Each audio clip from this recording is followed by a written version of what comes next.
ನಾನು ಮಾನ್ಯ ಸಚಿವರಿಗೆ ಕೇಳಕ್ಕೆ ಬಯಸ್ತೇನೆ. 25ನೇ ವರ್ಷದ ಅಂದರೆ ಇದೇ ವರ್ಷದಲ್ಲಿ ಇರ್ತಕ್ಕಂಥ ಫೆಬ್ರವರಿ ಮತ್ತು ಮಾರ್ಚು ಆ 2 ತಿಂಗಳ ಹಣ ಇನ್ನೂವರೆಗೆ ಯಾರಿಗೂ ಜಮೆ ಆಗಿಲ್ಲ. ಅದಕ್ಕೆ ಕಾರಣ ಏನು ಅನ್ನೋದು ಒಂದು ಸ್ವಲ್ಪ ಸ್ಪಷ್ಟೀಕರಣ ಕೊಟ್ಟರೆ ಸರಿಯಾಗುತ್ತೆ.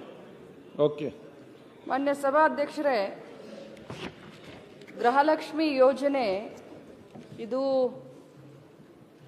ಇಡೀ ವಿಶ್ವದಲ್ಲಿಯೇ ಮಹಿಳೆಯರ ಆರ್ಥಿಕ ಸಬಲೀಕರಣ ಮಾಡಲಿಕ್ಕೆ ಒಂದು ದೊಡ್ಡ ಗುರುತರವಾದ ಹೆಜ್ಜೆ ಅಂತ ನಾನು ಸದನಕ್ಕೆ ತಮ್ಮ ಮುಖಾಂತರ ಹೇಳಲಿಕ್ಕೆ ಬಯಸ್ತೇನೆ.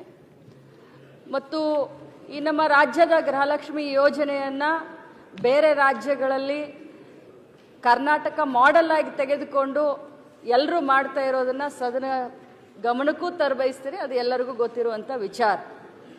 ಅದರಲ್ಲೂ ಮಹಿಳೆಯರನ್ನ ಆರ್ಥಿಕವಾಗಿ ಸಬಲೀಕರಣ ಮಾಡಲಿಕ್ಕೆ ಬಹಳಷ್ಟು ದೊಡ್ಡ ಒಂದು ಆಕಾಂಕ್ಷೆಯನ್ನು ಇಟ್ಕೊಂಡು ಈ ಯೋಜನೆಯನ್ನು ನಾವು ಜಾರಿಗೆ ತಂದ್ವಿ.